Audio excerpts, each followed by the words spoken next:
Crushing concrete, like knocking out an opponent, is all about area of impact. A typical brick can support about 675 pounds of static load. The human hand can generate just about that much force, but by concentrating it in a small area, the edge of the palm, it's enough to turn that brick into rubble. That same focus and accuracy are at the core of Madrid, and are the same principles that underlie the most devastating strike in Muay Thai: the elbow.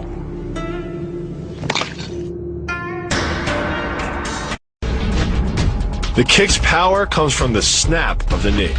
The snap is created when the quadricep, the largest muscle in the body, contracts and pulls the tendon connecting to the foot over the knee. Using the knee as a pulley, the strength of the quad is enough to accelerate your foot to speeds close to 30 miles per hour.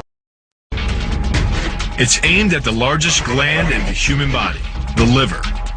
A direct hit won't just bring an opponent down. It can rupture the gland, causing severe internal bleeding. But the liver is well protected by the rib cage, so the kick must be accurate to within half an inch.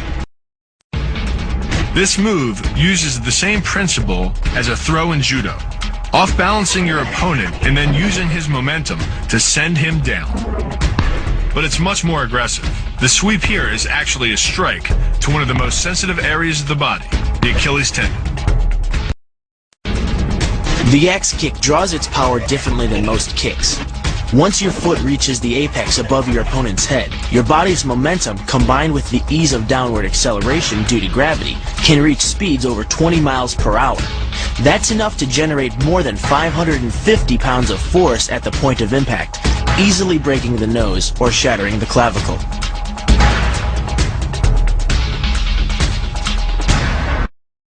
Unlike most kicks that land with the side, ball, or top of the foot, the gastrizin uses the heel to deliver the blow.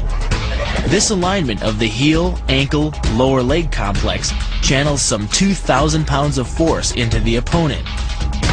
More than enough to break a baseball bat. The higher you can lift your opponent in this move, the faster he'll hit the ground.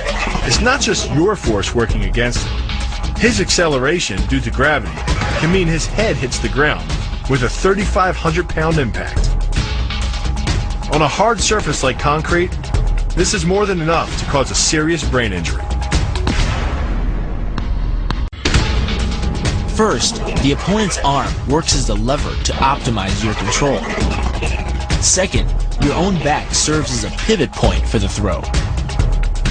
The strength and stability of your back allows you to throw a much heavier opponent than in a move that requires you to lift him. This move uses your opponent's arm as a lever working against him. The greater the torque on his shoulder, the greater the pain inflicted. And exceeding the joint's normal range of motion causes more than just pain. The soft tissue, muscles, and the bone can all be seriously damaged by this pressure. The goal of this lock is to stretch the tendons at the top of the foot to the breaking point.